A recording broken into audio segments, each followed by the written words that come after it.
mustahil Allah meruang, yaitu berarti harus tidak sampai pada kesimpulan itu. Makanya tiga opsi ini harus nanti berkonsekuensi pada kemustahilan Allah itu menempati ruang.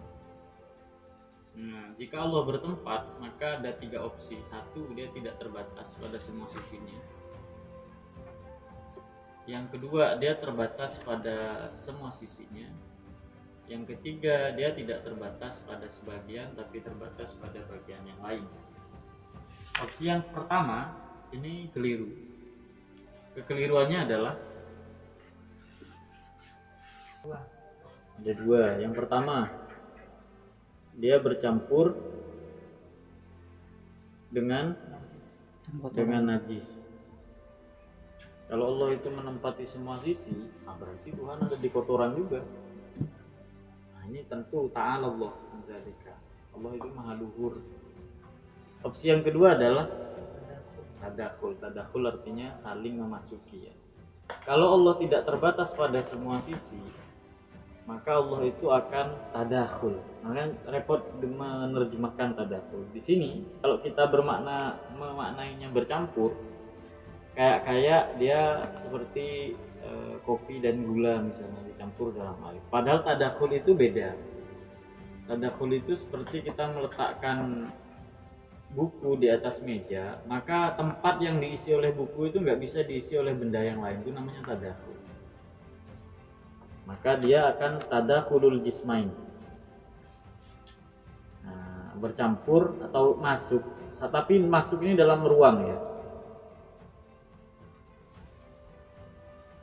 Nah, berarti Allah itu bisa bergabung dengan sesuatu yang jisim yang lain. Padahal bergabung dengan sesuatu yang lain dalam bentuk jisim itu mustahil.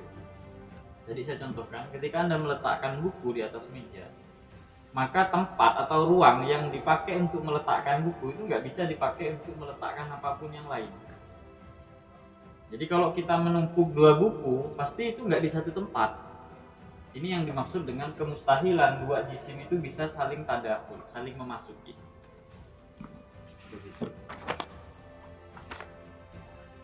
Jadi ruang itu dimiliki oleh satu buku, sementara buku yang lain dia butuh ruang yang lain.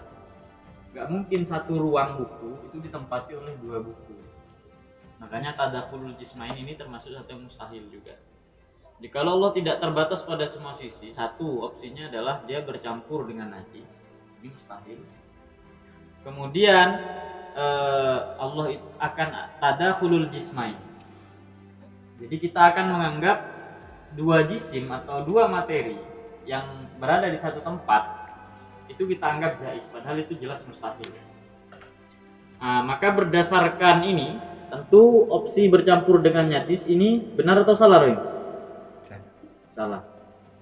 Kalau dua tempat saling memasuki ini benar apa salah? Salah. Maka kesimpulannya apa? Tidak bertempat. Ini pakai rumus yang keberapa ya? Rumus apa yang dipakai? Ini disebut anteseden, ini disebut konsekuen. Tiga-tiganya ini konsekuen ya. Kemudian sekarang konsekuennya dinegasikan, maka menghasilkan negasi anteseden. Itu maksud saya. Jika benda ini emas, maka ia logam, tapi dia bukan logam, maka kesimpulannya pasti bukan emas. Jika Tuhan bertempat, maka dia pasti tidak terbatas pada semua sisi. Ternyata opsi ini salah, maka bertempat itu berarti kesimpulan yang salah. Jadi negasi konsekuen menghasilkan negasi terhadap anteseden. Tiga-tiganya sama gitu. Cuma sama Imam Ar-Razi nggak dilanjut. Males kayaknya beliau ini. Oke, sampai di sini selesai opsi yang pertama. Jika Tuhan bertempat, maka dia akan terbatas pada semua sisi. Tapi konsekuensi kalau Tuhan terbatas pada semua sisi itu apa? Ada berapa? Ada? Apa saja? Ini nih, saya ngomong yang ini udah. Ada berapa? Satu. Ada berapa opsinya? Ada satu. Kalau Tuhan itu bertempat, pasti dia terbatas pada semua sisi. Konsekuensinya, kalau dia terbatas pada semua sisi,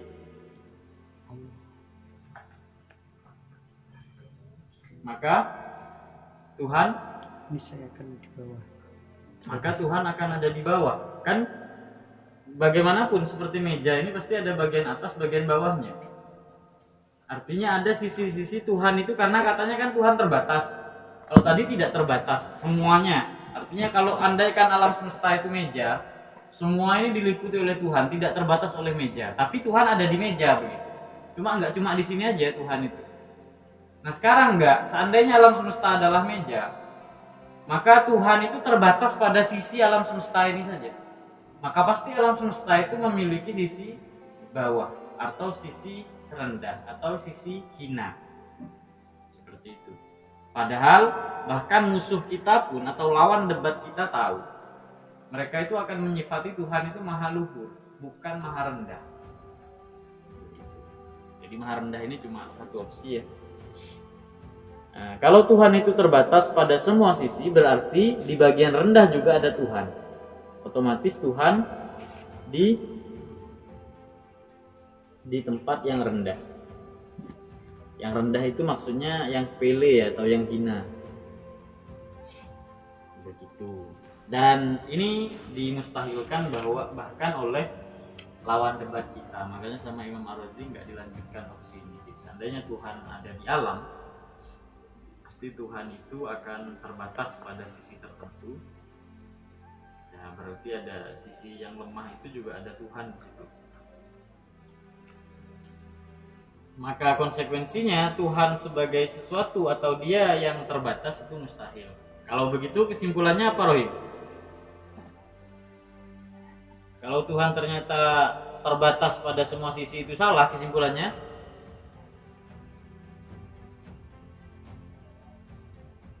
Rohim? Tuhan tidak bertempat. Nah, Tuhan tidak bertempat. Tetap kesimpulannya begitu. Oke, sekarang kita masuk ke opsi yang ketiga. Seandainya Tuhan itu bertempat, maka konklusinya apa atau konsekuensinya apa? Ternyata Tuhan itu tidak terbatas pada sebagian sisi, tapi terbatas pada sebagian sisi.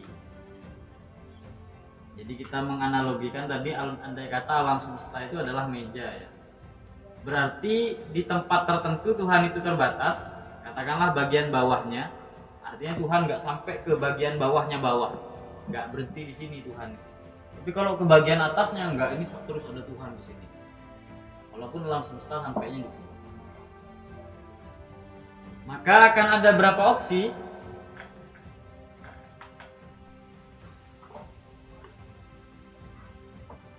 Tuhan tidak terbatas pada sebagian sisi, tapi terbatas pada sebagian sisi yang lain. Di sini ada teks yang perlu teman-teman cerna dengan baik, yaitu ada redaksi wadzalika li'annal janib alladhi huwa mutanahid. Ini maknanya apa? Sisi yang mutanahid. Nah, berarti opsi yang mana ini? Saya udah dikasih dua kayak begini, tidak terbatas pada sebagian sisi dan terbatas pada sisi yang lain. Berarti yang mana yang dibahas? Adalah yang kedua. Ini yang sedang dibahas untuk menunjukkan bahwa ini juga mustahil. Yang sedang dikaji oleh Imam Ar-Razi itu bagian itu. Dzalika annal janib alladhi huwa mutanahin min. Itu karena sisi yang Tuhan terbatas di situ. Nah, ini baru dikatakan dua opsi. Nah, ini. Jadi bukan langsung semua yang dibahas. Itu ada dua opsi. Pertama adalah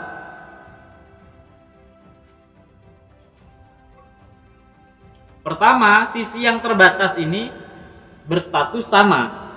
Sama maksudnya dengan sisi yang tidak terbatas. Kalau sama berarti hukumnya seharusnya sama. Maka sebagaimana sisi ini terbatas, harusnya ini juga terbatas, karena Anda mengatakan bahwa ini statusnya sama kok, sama-sama alam. Kok yang satu bisa membatasi Tuhan sementara yang lain tidak membatasi Tuhan? Nah, kalau sama, otomatis pasti bagian yang tidak terbatas itu juga sama-sama bisa dibatasi. Kalau sama-sama bisa dibatasi, dia masuknya ke opsi yang mana ini? Untuk menyalahkannya adalah masuk ke yang kedua, maka akan kembali ke sini nanti. Nyatanya antara yang terbatas pada satu sisi itu sama dengan yang tidak terbatas. Kalau sama-sama terbatas Anda masuk ke opsi kedua, kalau sama-sama tidak terbatas, maka masuk ke opsi yang pertama. Selesai persoalannya. Begitu. Jadi kalau dia sama harus kembali kepada opsi yang pertama dan atau opsi yang kedua. Begitu. Li'annal mutasawiyaini fil mahiyah yajibu istiwa'uhuma fil ahkam. Karena sesuatu yang sama pasti statusnya sama. Kalau bukan sama-sama terbatas, pasti dia sama-sama tidak terbatas. Kalau sama-sama tidak terbatas kembali ke yang pertama, kalau sama-sama terbatas kembali yang kedua. Ruwet. Sabar itu memang tidak membuat kita paham ya. Nah, tapi bisa bertahan itu keren. Sabar. Oke, sekarang opsi yang kedua adalah sesuatu yang terbatas pada sebagian sisi itu. Sekarang opsi yang kedua adalah tidak sama atau beda ya.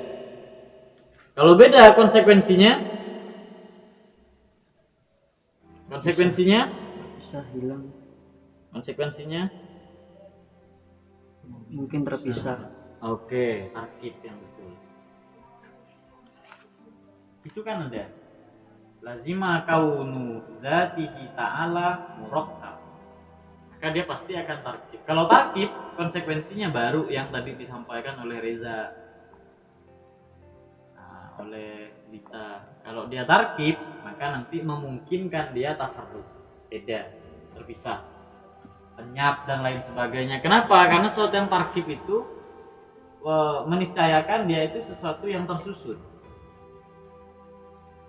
Begitu. Kalau tarkib ya itu jelas sifat hawadis, itu bukan sifat Tuhan.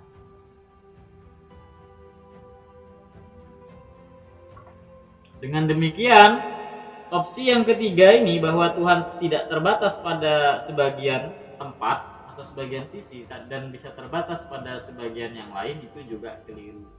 Maka kesimpulannya apa, Rohim? Tuhan tidak bertempat. Begitu. Rohim ya. Keren kan akal itu kan? Bisa memprediksi. Nyaris semua teks Imam Fakhruddin Ar-Razi itu kayak begini. Makanya yang kalau ada satu aja atau mungkin dua contoh lah, karena ini menggunakan silogisme eksepsionis, seandainya ada silogisme kategoris misalnya, dua itu saja teman-teman pakai, nah itu sudah pasti dia hebat dalam menerapkan logika. Yang pertama, yang kedua pasti teks atau narasi Imam Ar-Razi itu gampang dipahami. Makanya kan kesimpulan saya tetap tidak berubah bahwa Imam Ar-Razi itu menulis skema sebenarnya. Skema yang dinarasikan. Walhasil kajian beliau ya kayak begitu, ada tema inti, ada hujah nanti dibagi, semuanya itu skema sebenarnya. Jadi ya isi otak beliau seakan-akan begitu ya. Cara beliau menalar itu ya seperti itu. Sangat sesuai dengan bagian-bagian tertentu. Nah, ini salah satu alasan secara pribadi saya suka dengan kajian beliau atau bacaan tulisan-tulisan beliau karena mudah itu maksudnya bisa diprediksi alurnya. Asalkan tadi syaratnya kita selesai dengan silogisme, entah itu eksepsionis ataupun silogisme kategoris. Dan eksepsionis Anda cuma perlu membedakan dua, mana yang itisol sama intisol, disjungtif sama konjungtif. Kalau yang kategoris pasti pakai sakel 1 atau 2, nggak mungkin pakai 3 atau 4. Salah satu alasan saya kenapa kalau ngajar mantik biasanya tidak saya bahas sakel 3 dan 4, karena itu nyaris hanya ada di buku logika saja, tidak pernah ada penerapannya. Sama dengan badal gholab. Badal gholab itu nggak ada di tulisan para ulama. Itu hanya ada di ungkapan atau kata ya. Kalau kita ngomong saja, nah itu kesalahan bicara saja.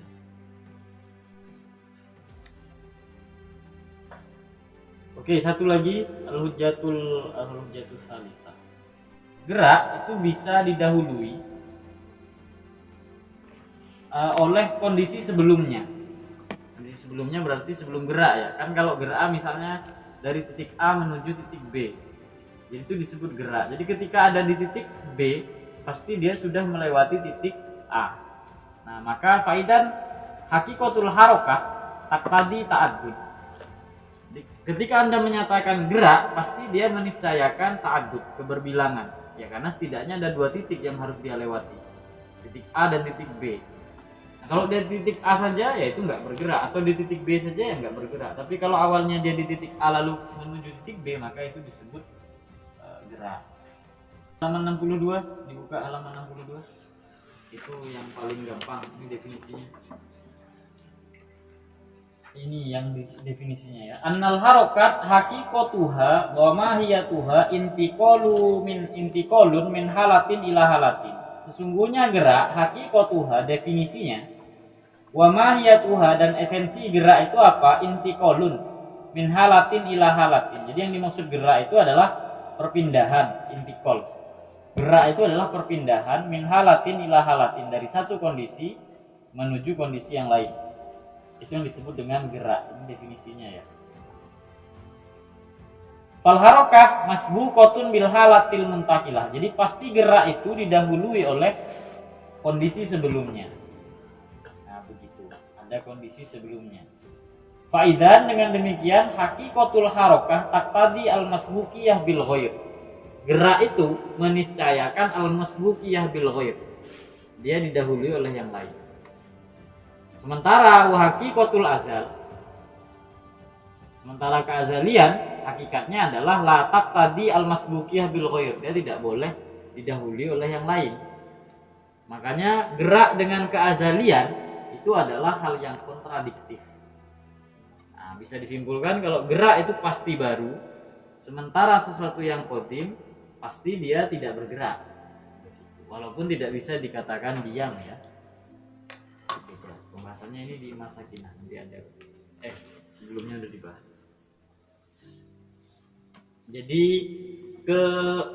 keniscayaan bahwa bergerak itu baru itu kira-kira ada di poin ini. Karena yang dimaksud dengan gerak adalah intiqalun, perpindahan dari satu posisi menuju posisi yang lain. Otomatis pasti ada titik yang dia lewati. Itu yang disebut gerak. Makanya kalau ada sesuatu yang bernuansa masbuqiyah dia didahului oleh yang lain, pasti itu baru. Nah, yang qadim tidak seperti itu. Qadim itu kan tidak ada sesuatu di atasnya. Dia sudah yang paling tinggi. Tapi kalau kebaruan dia pasti didahului oleh sesuatu yang lain. Begitu. Itu kebaruan. Misalnya gerak itu apa? Kalau ditanya apakah, misalnya kan alam ini tercipta ya. Alam diciptakan. Misalnya Allah menciptakan matahari pertama kali, baru 1 detik, apakah itu bergerak, Dik? Jawabannya berarti kalau matahari 1 detik itu qadim ya?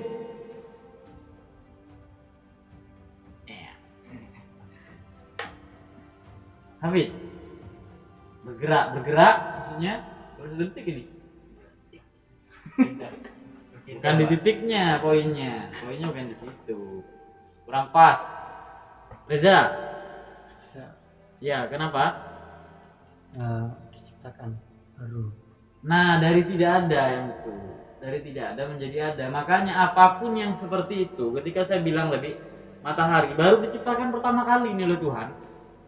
Baru ya kalau Hafid ribet dengan detik, katakanlah 0,1 detik. Jadi baru Enggak sampai muncul. Jadi kalau tik itu kan udah jelas. Nah, ini belum sampai tik, belum gitu. Baru gitu aja.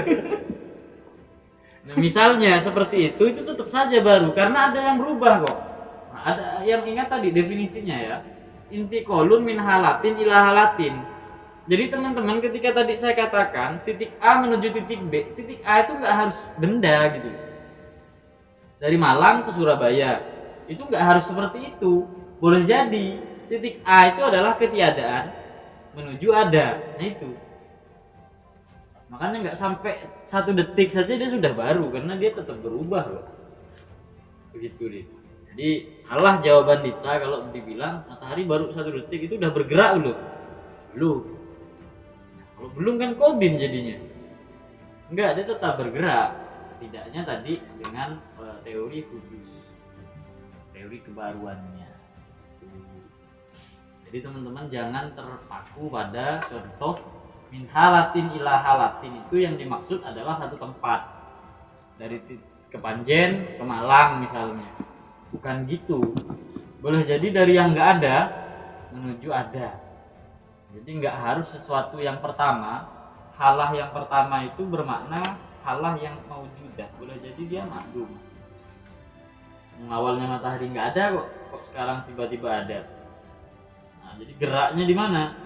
Itu yang dimaksud dengan hakikatul harokah. Jadi bukan gerakan matahari yang kita pahami tadi secara kinestetik ya. Gerak matahari yang berubah begitu bukan. Tetapi perubahan di dalam matahari itu sendiri, yaitu dari adamin menuju wujud. Nah, adamin ila wujudin itu dianggap sebagai. Jadi itu definisinya ya. Harokah adalah intiqalun min halatin ila halatin. Jadi itu definisinya. Yang dimaksud dengan halah itu enggak selalu sesuatu yang maujudah, tetapi boleh jadi ma'dum. Oke, makanya tadi opsinya jika Tuhan berada di satu tempat, maka akan ada dua opsi. Satu, dia bisa saja keluar dari tempat tersebut atau dia tidak bisa keluar. Tuhan tidak bisa keluar berarti Tuhan lemah karena dia lumpuh, nggak bisa pindah tempat kok. Atau opsi yang kedua, Tuhan bisa saja kalau dia mau dia keluar dari tempat itu. Nah kalau begitu berarti kan dia mengalami intiqalun min halatin ila halatin ukhra. Dia mengalami itu perubahan. Sesuatu yang mengalami perubahan pasti dia baru, bukan qadim. Padahal Allah itu qadim. Begitu. Kalau dua opsi ini salah, maka kesimpulannya apa, Him? Kalau dua opsi ini salah, kesimpulannya adalah opsi yang pertama salah, opsi yang kedua salah. Kesimpulannya Allah tidak bertempat. Allah tidak berada di satu tempat tertentu. Sampai di sini ada yang jadi problem?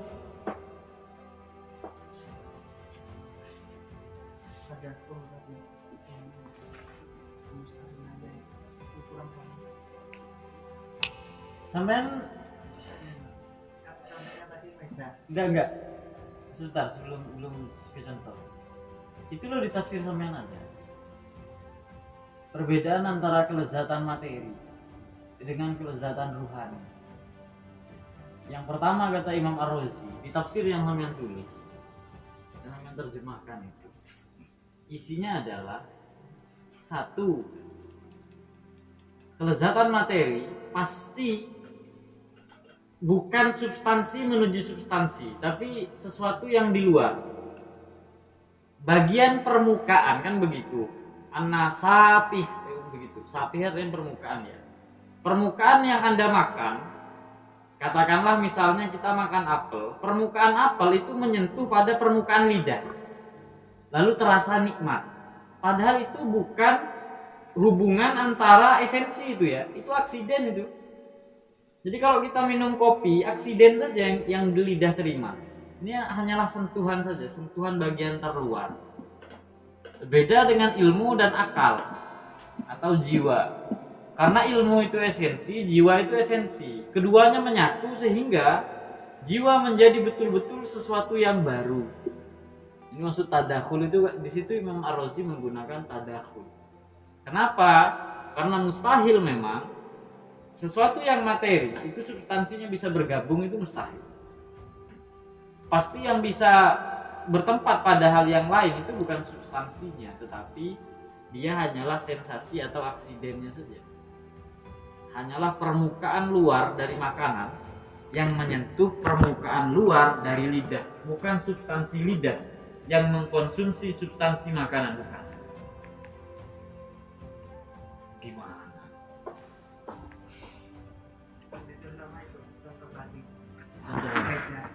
Oh, jangan terkecoh kalau gitu. Kan gitu. Ya? Yang meja juga sama, substansi meja. Ini udah ada meja. Ini nggak mungkin meja yang sudah ada di sini kemudian bisa Anda gabung dengan mejanya Hafid yang buruk ini. Misalnya.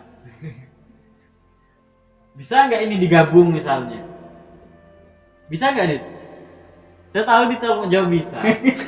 Dengan sudut pandang tadi bisa, Pak. Saya bongkar dulu ini kan gitu kan.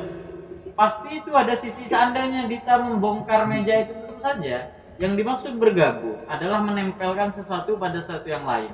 Jadi bukan bagian meja tadi itu sepenuhnya dia bergabung sebagaimana yang dipahami tadi, enggak. Itu kan cuma dalam hayalan Dita saja.